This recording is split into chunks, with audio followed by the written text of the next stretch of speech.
Same na same po. Okay, so gagawin po natin yan. So, sa assessment po, una nyo pong gagawin talaga is gumawa na po kayo ng folder sa desktop. Doon po siya talaga ginagawa sa desktop. No? So, gagawa po tayo doon ng folder. Doon nyo po siya isa-save para madali po namin mabubura. Okay, so kasi ang pinapangalan po kasi natin doon, kahit sa national assessment is buong pangalan po. Ano? Okay, so dahil may section kayo, pakilagay na rin po yung section. Ano? Okay, so yan siya. No? Okay, so dyan po sa loob po ng folder na yan, pwede kang gumawa ng 3 folder kung gusto mo po.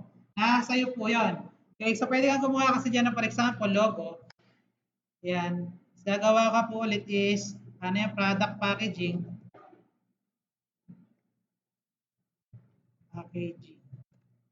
Then, saka po yung brochure. Para po organize ka, no? So, yan. Then, ang susunod pong gagawin mo, so ilalagay ko na din po sa desktop po itong magiging bagong mga package natin. So, ngayon po wala pa sa desktop eh. So, ilalagay ko po yung mga bagong package. Okay? Then, ito pa rin po yung bubuksan nyo sa susunod. So, pag nakagawa na kayo ng folder, open nyo na po yung PDF. Kasi yan po yung gagawin po ninyo. So, babasahin nyo po yung gagawin. Okay? Okay, so most dyan po lahat ng mga details. Okay, so una mong gagawin is logo. So, sa logo po natin, nakalagay po dyan yung size, so A4 size na naka-portrait, then 300 po yung resolution. No? So, gagawa ka na po nun, no? So, para mabilis po yun, international paper ka lang sa preset, then, saka mo po siya i-inches. Then, i-okay mo po siya. Yan. Then, saka mo siya ita-tab mode. Then, saka kayo gagawa ng guidelines sa gitna. Okay, so yan po yung logo. No? So, titignan natin kung kaya po siyang mayari. So, mas sabi ko nga po sa inyo is bilog na lang po yung gagawin nyo po na logo. No? Okay? So, dapat perfect circle pagka logo. No? Ay, sorry. Naunahan ko bitawan yung yan. Okay? Then, ngayon po is yung ating kulay na gagamitin. So, andito po yon. Sa 3 kulay lang po yan. Ano? Okay? So, ayan po siya. No? So, kukunin ko na po yung kulay.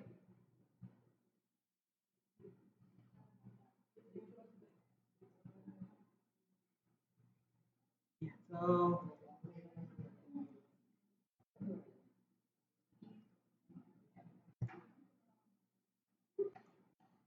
okay, so A8E05F. Okay, so yan. So yan, dalawang kulay na po yung gagamitin ko, no? Okay, so base color ito. Then, ito po gagawa ko ng circle sa loob. Then, kulay ko rin sa loob. Then, gagawa ko ng rectangle sa loob. Okay, so yan siya. Then, gagawin ko siguro siyang ganon. Okay, then, Control-T, right-click. Up. Ay, dapat pala nilitan ko muna siya, no? So, Control-T muna, nilitan ko muna siya.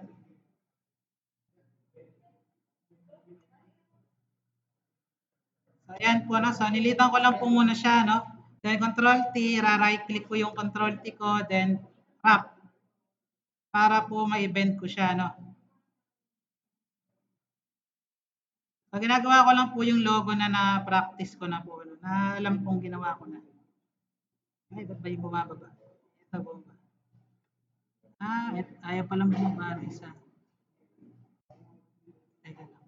Control-T, right click, wrap.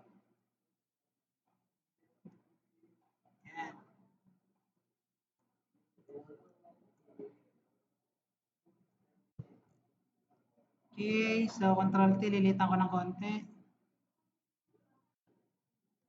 Okay, so yan. So, pwede po yung ganyan. Ano? So, makita nyo, wala akong ginawang mga circle. Wala akong ginawang stroke para po mas makita po. Ano? So, yan. Then, dito ko lalagay pangalan na yon. So, pwede na akong gumawa ng text dito.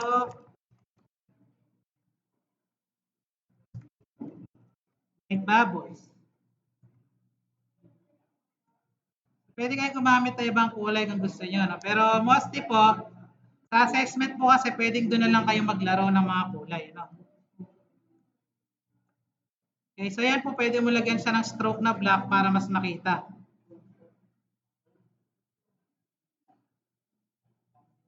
Yan, di ba? Para mas makita siya, no? Then, pwede mo na siya i-bend gamit po yung wrap text natin na art.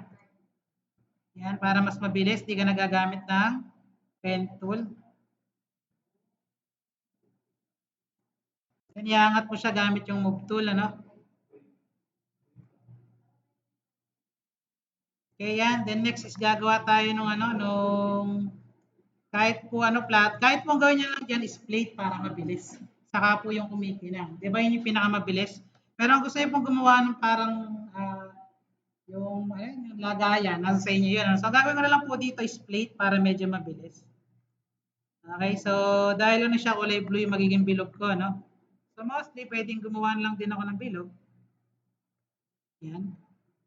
So, mostly dito tayo sa taas gagawa para mabilis natin makita. So, magsusum lang po tayo para mas makita natin ginagawa natin.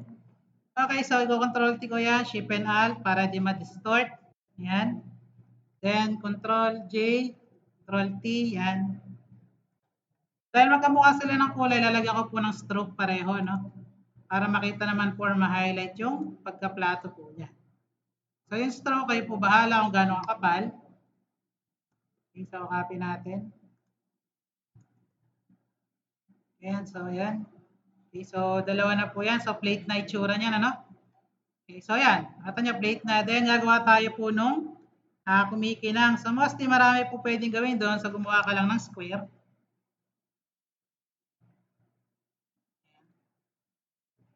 Okay, so ay, sumalo po pala siya. So, maganda po pagka gumagawa po kayo ng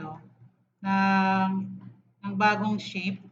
Yan, so i-click niya na po muna siya, no, sa kanya lang siya ayusin. So, yan. So, mostly kahit di naman ganun ka-perfect na square, no? Pagka yung kumikinang. Okay, so pwede po dito Control T, right click wrap. O pwede rin yung tinuro ko po nung nakaraan, ano? So, mostly sarap po kasi makakontrol niyo po yung pagka-bend po niya, no?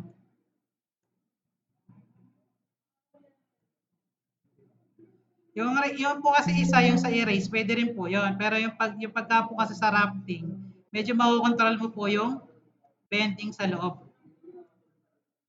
So, ito na lang po yung gamitin po ninyo, no?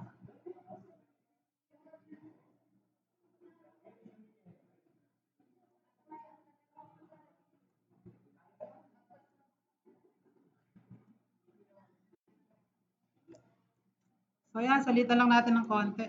So, mostly po kasi yung makinang naman, di naman po sila talaga perfect na magiging ano. Iayos nyo lang po siya ng medyo ganyan. Okay? So, mostly ganyan po, pwede na po yung gano'n. So, lalagyan nyo lang siya ng stroke. So, di ko lang siya na perfect. No? So, pwede na po yan. So, gagawa lang tayo ulit. So, yung stroke niya, yung masyadong kakapalan. Para hindi po ganun kapangit tignan. Ano? Okay, so yan. So, pwede ulit tayo gumawa ulit nun ng square, ano? Para makita natin ulit. So, lakayan nyo ng konti. Then, Control T, right click, then wrap. Okay, so, pwede. Ganito kayo magsimula. So, minadali ko kasi yung kanina, no?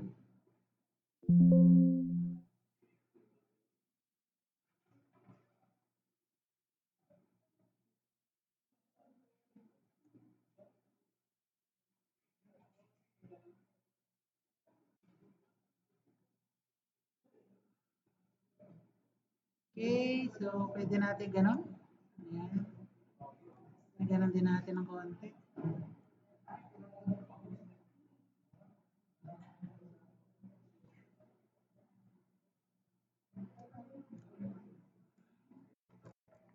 Okay, so pwede na rin po yan. Dilitan nyo lang din, tapos i-rotate nyo, no? Nilagyan din natin ulit ang stroke. So mostly kasi pagka naka-zoom lang siya, kaya parang hindi siya maganda, pangit tingnan, no? Pero pag malayo naman po siya at nilagay nyo doon, is okay naman po siya. Lagay natin siya dito, palalakihin natin siya. So ginagawa ko po yung mabilisan lang po na mga logo, no?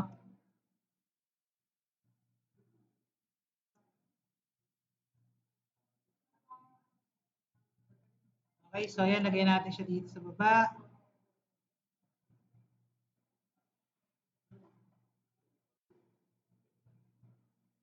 Okay, so maganda lagyan natin ito ng stroke. No? So try natin lagyan ito ng manipis na stroke.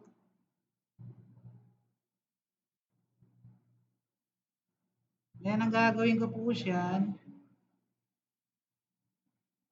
so, dapat, yan. So, ito, ito, right click, create clipping mask. Ayan siya, no? So, hindi ko na po kasi naituro nun yung technique na ganito. Kung gusto niyo pong doon lang po yung may linya, parang doon sa loob na yun. I-clipping mask niyo lang po siya sa rectangle. Ayan, so, naka-clipping mask po siya doon sa green. Kung gusto niyo po ng ganyan, ano? Lagyan natin siya dito. Dito din. Control J na natin yung isa. Move natin here. So, kung mapapansin po ninyo, ganyan po siya. Simple, no? So, ayan, kung gusto niyo po lagyan ng stroke din yung outer lang. Ito yon.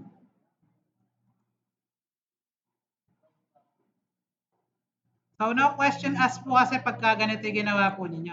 Ayan. Then, try natin lagyan ng stroke yung gray, ay yung violet, ay yung green pala.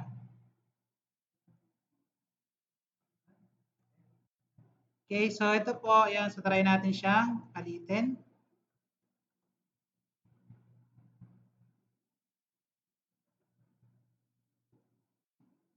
Then, saka natin niayos yung bending niya.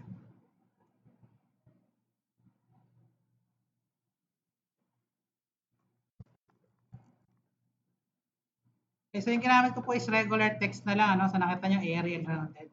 So, yan, so, once na okay ka na po sa logo mo, tanggalin mo lang po yung kulay puti yung mata, then isi-save mo na po siya, no? So, okay lang naman po mag-save ng PSD, wala naman pong problema, no? Pero kailangan po mag-save po tayo ng pictures. So, sa desktop, gumawa tayo doon ng ating folder. So, doon tayo sa logo. So, syempre, ilalagay mo din po yung pangalan mo. Mostly po sa lahat po ng assessment, nilalagay yung name, then logo. Okay, pwede mo lagyan ng final kung gusto mo, ano? So, save mo siya, then isa-save mo siya ng PNG. So, pag na-save mo na PSD, save mo na PNG. Okay, so yan. So, nakasave na siya. Next, gagawa ka naman po ng brochure. Okay, so yung brochure po natin is A4 din. Tingnan natin. Okay, A4 size landscape, no? So, ito naka-international paper na, no?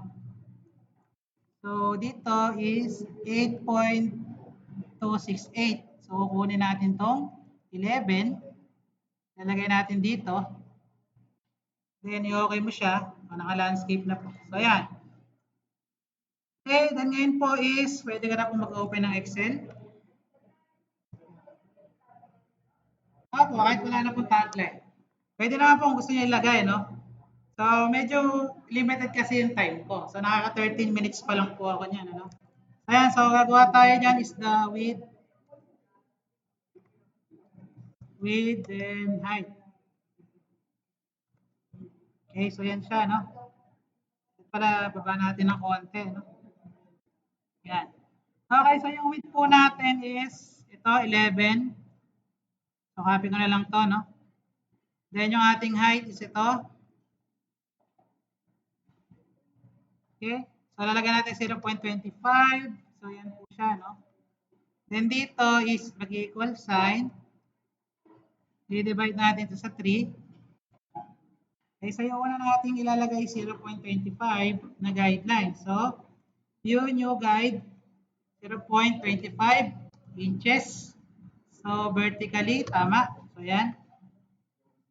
Then, dito po is equal sign. Ito, i-add ko dun sa divide. So, ito siya. Okay, so, view new guide, IN. Yun. Then, dito, equal sign ulit. Itong nakaraan, i-add ko dun sa divide. So, ito siya. Copy. View new guide. Dito, then IN. Yun. Then, dito sa baba is mag-equal sign ako. Ito, i-minus ko yung 0.25. Yan, so kakopy ko to. View, new guide, vertical, IN. So, yun siya. Then, ngayon po dito sa, ano kasi, horizontal lang. Yan. 0.25 IN.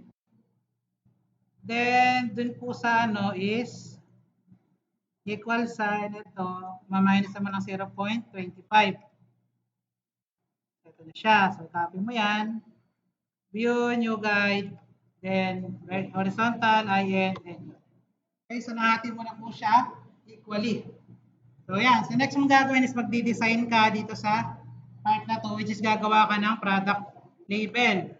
So, open mo po yung ating mga kailangan po ng math resources. So, ilalagay ko po siya sa desktop, no? So, ngayon po kasi wala to sa desktop. Kaya, inukuha ka po siya sa public paano. Okay, so yung gagamitin ko po is ito. Lagi yung ginagamit, ito. Ayan. So, itatab mode ko po muna siya, no? Okay, so pwede pong gamitan yan. Kung yan po yung gagamitin nyo po na, ano, na picture, pwede nyo lang gamitan ng magic eraser, mabubura na lahat. Yan po yung pinakamabilis. Okay, so yan na lang natitira, no, yung mismong bottle na yan. Okay, yung next na gagawin dyan is magku-quick selection tool kayo. Select mo po yung nasa loob. Ito. So, kailangan ma-select mo po yung nasa loob gamit yung quick selection tool. Then, Control J para ma-duplicate yung selection. Then, mag-open ka ngayon ng scent na gusto mo, no? Okay, so tayo kumuha ng scent. For example, lemon. Okay, so ito, unahin natin to. Okay, so try mo gamitin yung magic eraser. Kung mabilis, kung makukuha ng magic eraser. So, medyo pangit, quick selection tool na lang. So, isi-select lang natin yung pinaka-lemon.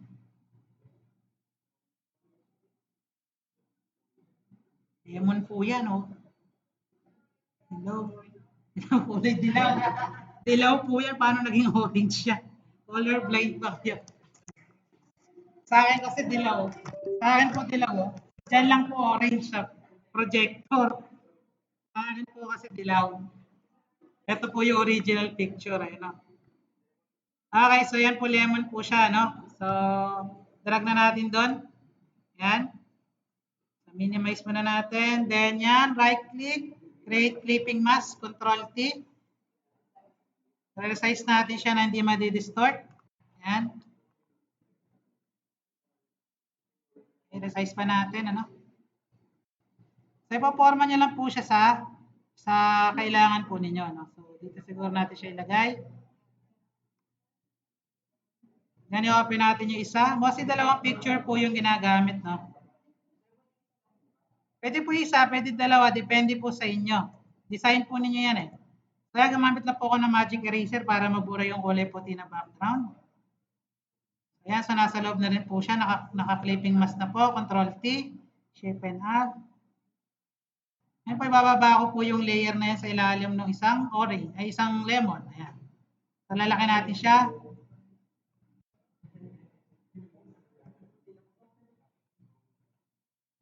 Okay, so ano lang natin. I-rotate. So, ayos lang din po, no? So, kumuha tayo dito ng background. Ano kung meron pa iba dyan? Wala na. So, kuha tayong background, no? Okay, so dapat yung ganito. Pero di ata ito nabubuksan eh. Tama, di siya nabubuksan. So, lahat po ng ano, lahat po na ilalagay ko na image na bubuksan na, no? Okay, so yan. Then, nadaling ko siya dito. Nalayo siya sa likod. Control T. Shape and Alt. Yan. Okay, Control U. Colorize. So, yan, ano ko lang po siya sa dilaw, ano? Ilalapit lang po natin doon. Huwag naman pong malapit na malapit, no? Dapat yung medyo malapit lang. Yung makikita pa rin po yung picture na ginanon ninyo, nilagay nyo, no? Hindi natin maayos. Okay, then ito, yung pong kukunin natin yung green lang. Gagawin natin siya. Para magmukha naman po siya talagang lemon. So, Control U, colorize ulit. So, yun na natin sa medyo dilaw.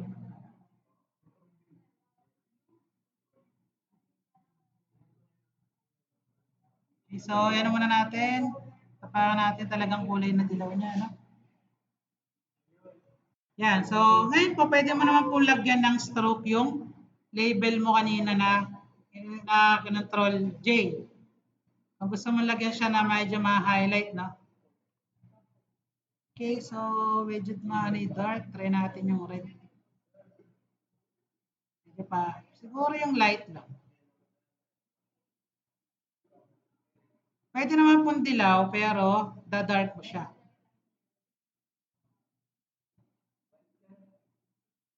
Pwede, hindi masyado maganda yung white dyan. Siguro mga orange type, para mas kita siya. Ayan, so pagka-orange po, ano, pwede natin siya kapalan pagka ganyan, ano.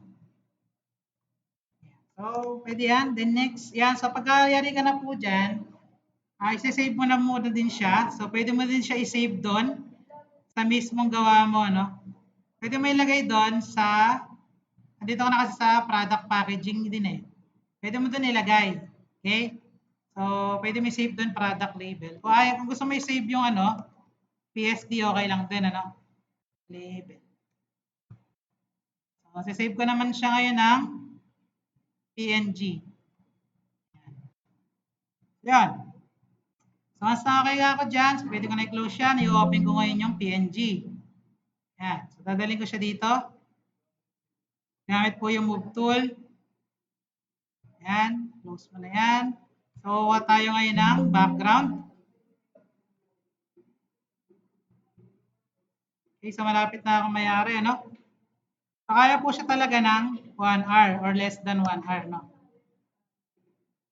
Okay, so kuha tayo. So, ito na lang po ulit siguro. Ayan, yun. Buksan. Tayo na madaling mabuksan. Ayan, so ito na lang. Pwede ko siya doon. Close ko na yan. Control T. Dito po pwede ma-distort, no? Kaya medyo mabilis lang po mag-resize ng mga background. So, pwede siya ma-distort pagka po mga background pa gagamitin nyo, no? So, yan siya. Then Control U. Colorize. Ilalapit mo lang din po, no? So, huwag nyo na pong kakulay na kakulay kasi hindi na po siya makikita, no? Light natin ng konti.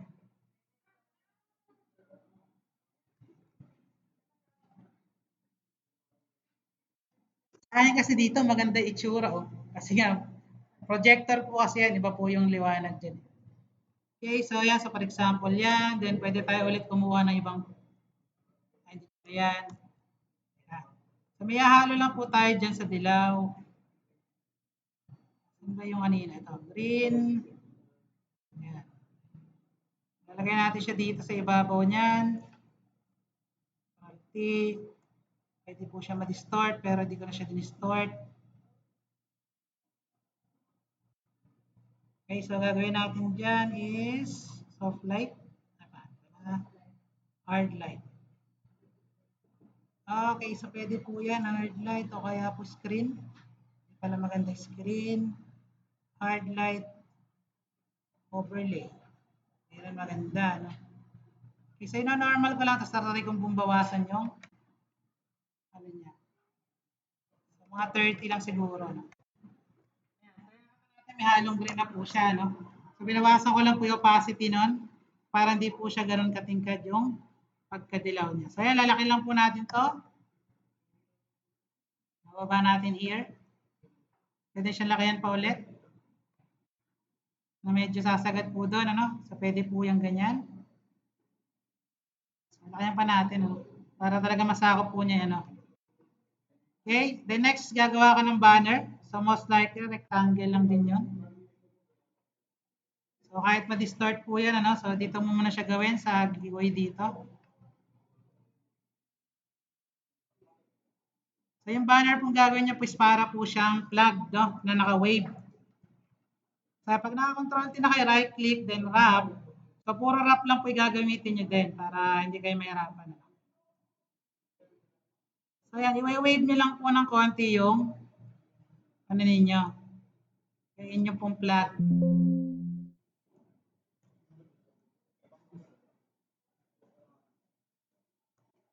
Siya.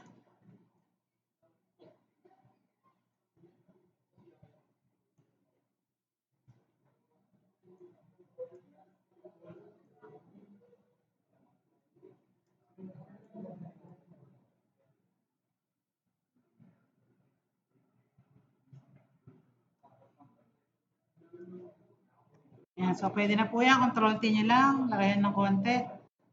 Yan. So, move nyo lang siya dito. Control T ulit. Pwede naman siya lumagpas dito kasi tatakpan nyo naman po yan mamaya. Yan. Then, rectangle po sa baba. Pwede po maging violet, ano yun? Green.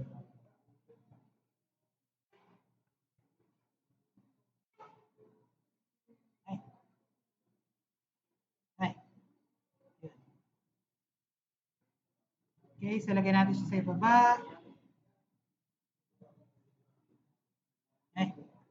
Ay, group na, no?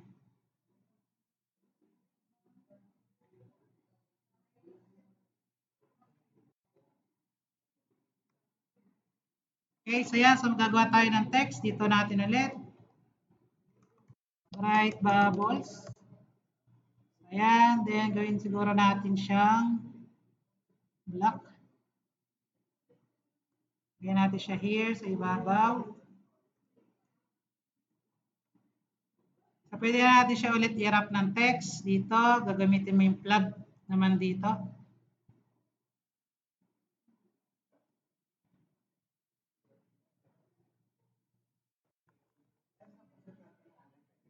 Ha? Opo, kahit anong kulay na po kasi yan po yung sent eh. Ay, kung gusto niyo po naka-wave na ganyan, pwede. Pero ang gagawin ko po is ganito na lang, no?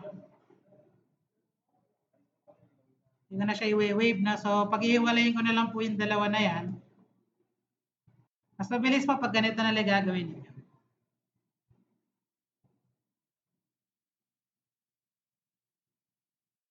Control J, baba ko to. Bubbles.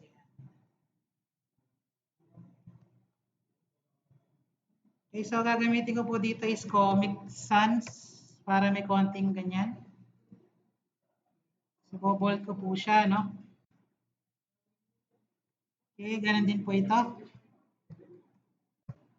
So, yung font po, bahala po kayo. Depende sa design po ninyo, no?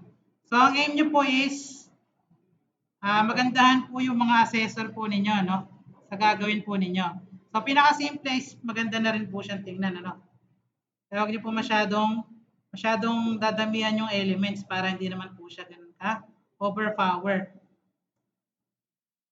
So, ito siguro kahit drop shadow na lang, huwag nang lagyan ng stroke. Drop shadow. Yung drop shadow po, yun po yung shadow, no? So, binabago lang po dito is distance, saka po yung spread, no? Mostly makikita nyo na may itsura, no? Okay, so magiging magkamukha na lang po siguro sila. Okay, so magte 30 minutes na tayong gumagawa, no? So, ito. Pwede natin siya isakto, no? Litan lang natin yung word na bubbles. Masyadong malaki kasi. Okay natin siya dyan. Yan. Okay, so duplicate ko lang to. Lagay ko siya dito. Dishwashing liquid. Tama ba spelling ko ng dishwashing liquid? Ay. Double I. Walang pa ng H nga pala. Okay, yan. Ang gagawin ko dito dahil sumobra siya doon is pwede ko naman siya i-enter dito ng ganyan. Ayan. Yan. Tapos na tayo din sa unang phase. Doon naman po tayo sa susunod. So, rectangle lang din po yun. Okay, so pwede po siya ikamukha here. Ganon. Kung gusto niyo pong kakulay din niya, no? Pero kung gusto niyo ibang kulay naman, okay lang din. Try natin siguro yung medyo malapit lang. Mostly orange po yung malapit sa dilaw. So, ayan, gagawa tayo ng rectangle. Sa pinakaibabaw ng lahat na yan. So, ayan siya. Then, tayo ay maglalagay ng logo natin. Nakita nyo, di ako naglagay ng logo dun sa dishwashing, no? Sa label ko, no? So, kaya pwede nyo dito lagyan ng label kung gusto nyo lagyan ng logo. Kasi ang gagawin ko dyan, ginawa nating logo.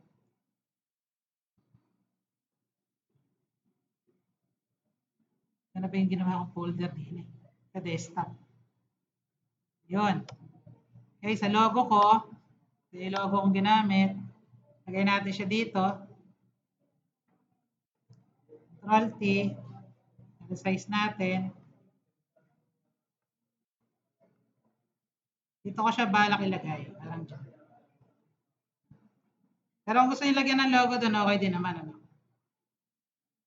So, laki lang natin siya. Lagyan ko lang po siya ng drop shadow din. Ang key lang naman po kasi sa design, hindi distorted yung mga image mo. Nasa proper placing po siya. No? Kahit pinakasimpleng design, gumaganda rin po kasi siya. Okay, so yan. So next is, close ko na to. Ito, duplicate ko lang din. Yung logo ko na yan, dadaling ko siya dito. Deletean ko. Okay. Yan. Then dito po is gagawa ka lang rounded rectangle. Ano? So nakakalimutan po ng iba yon. Mostly, gawin mo po is 100 px po yung radius sa ibabaw. Then saka ka po gumawa ng rectangle dyan. Yan. So nakita niya, may kakulay po kasi niya, pero gusto niya gawin yung puti para mas makita. So kayo po yung bahala sa laki, no? So kuha ka na ngayon ng picture na gusto mo. So any picture is okay lang, depende po sa inyo yan, ano?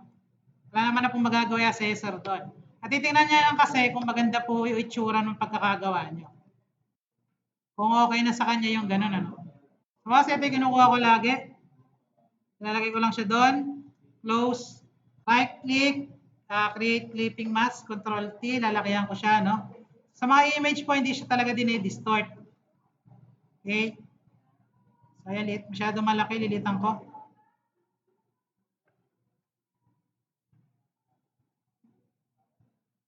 Okay, so next is tagline. So magte-text ka lang kahit dito sa labas.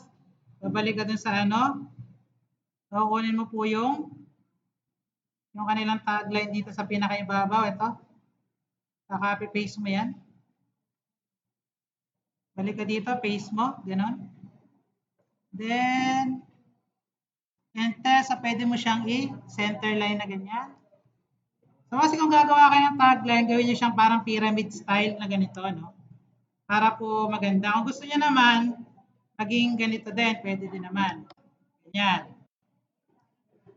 So nasa inyo na po kung ano gusto niyo maging style. So gagamit po kayo ng black, ang magandang niyan is white na stroke para ma-highlight.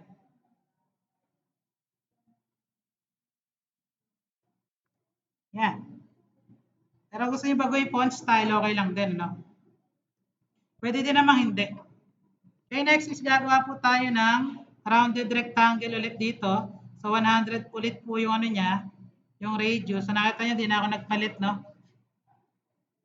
So gagawin lang natin siyang white. Then ito is duplicate ko lang. Ilagay ko siya sa ibabaw ng rounded rectangle. Then kakopy ko po yung website. So, copy natin. I-paste ko siya dito.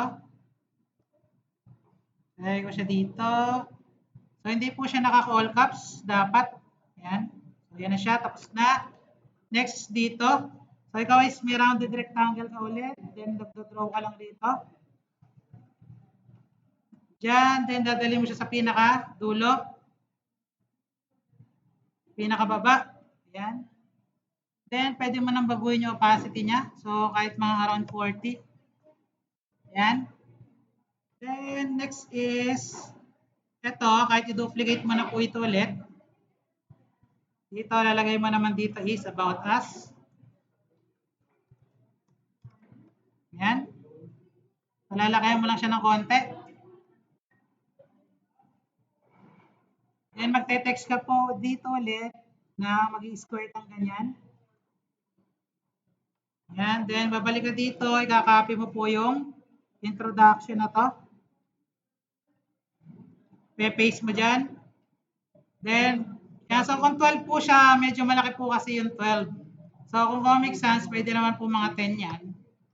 Then, left alignment mo, ganyan. So, hanggang soft ba yun? So, hindi siya, no? Sa baba pa natin. Yung ina natin. So, ayan. Kailangan lumitaw po lahat. So, pwede na po hindi nyo siya ayusin kung ganyan, ano. Kung okay na sa inyo ganyan. Lagyan nyo na lang ng stroke. Kasi maayos naman na din pong tingnan siya. Lagyan natin siya ng stroke na puti para mas mabasa. Palalakayan nyo lang po yung size niyan. Ayan, o. Okay, so, ito din, siguro lakayan mo yung size ng About Us para halos magkapareho po sila ng stroke, no?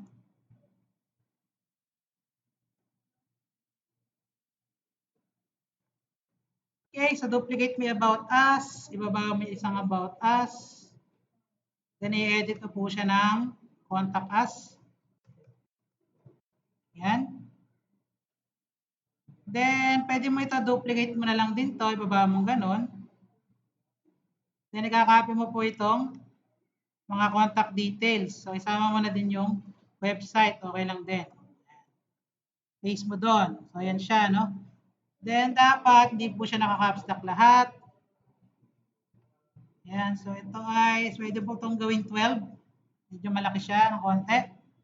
Then, pwede mo ibaba po yung address na ganyan. Kasi tab mo. So, enter tab. So, pwede mo po siya iayos ng ganyan, no? Para medyo magandang tingnan.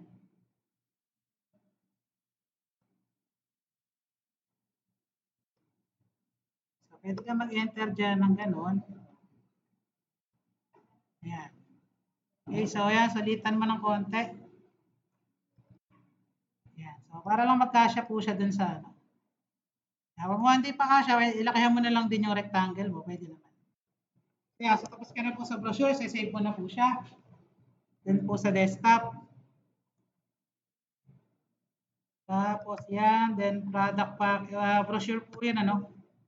Yan. So, lalagay mo ulit yung pangalan mo. So, kahit di na kayo maglagay ng tuldok para mabilis nyo pong masave. Then, dash brochure. Kahit po sa national assessment, pangalan nyo, tapos pangalan, brochure, pwede po. Wala naman sila kasing specific na ano. Kaya sa JPEG lang natin, save natin JPEG o kaya PNG, depende sa inyo. Okay, so tapos ka na po dyan. Ngayon po, pumunta ka na sa pinakahuling core, yung pong task 2. So, nakatapos na po tayo, no? So, A4 size din yan na ano, so Control N. Then, balik ka ulit sa preset, international paper, A4 inches. I-okay mo po siya. Then, i-gilid mo siya dito. I-open mo yung brochure. Click and drag mo para maging ano siya, maging window mode. Ayan, ano. So, ito sana i-select mo, no? So, bago pala i-window mode, select mo po na pala yung kukunin mo. Okay, so, gagawin mo lang dyan, click and drag mo, i-select mo tong lahat ng nasa right side mo, no? So, once na na-select mo na po siya, i-tab mode mo na siya, click and drag para ma-tab mode. Eh, dadrag mo na siya ditong ganon. So, minimize mo, Control T. So, pwede mo i-zoom out, then Shift. Kailangan lang dito siya madi-distort, no? Ayan, so yan na natin ng konti, no? So yan. Ay, so iayos ko lang po ng konti, no? So iangat lang natin ng konti yung dishwashing liquid, bright bubbles. Ito, so isa-select ko lang po yung mga yun, ano? So Control T, iangat ko lang siya ng konti.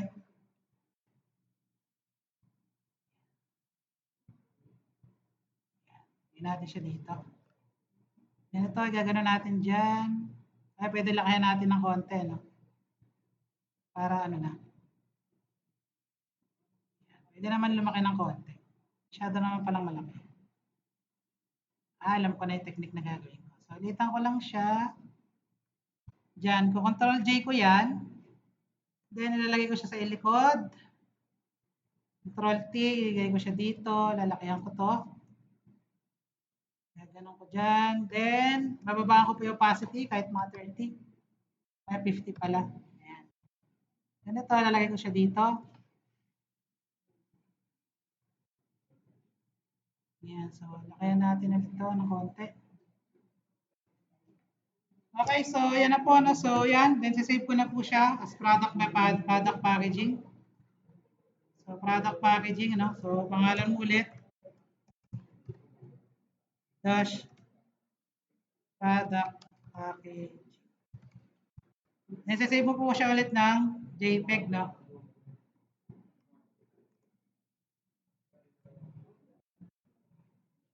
Yan, then i-open mo lang po yung brochure mo dito kanina. Itatab mo lang po siyang ganun dito. Yan, tapos na po yung assessment. So, kaya po siya ng 40 minutes.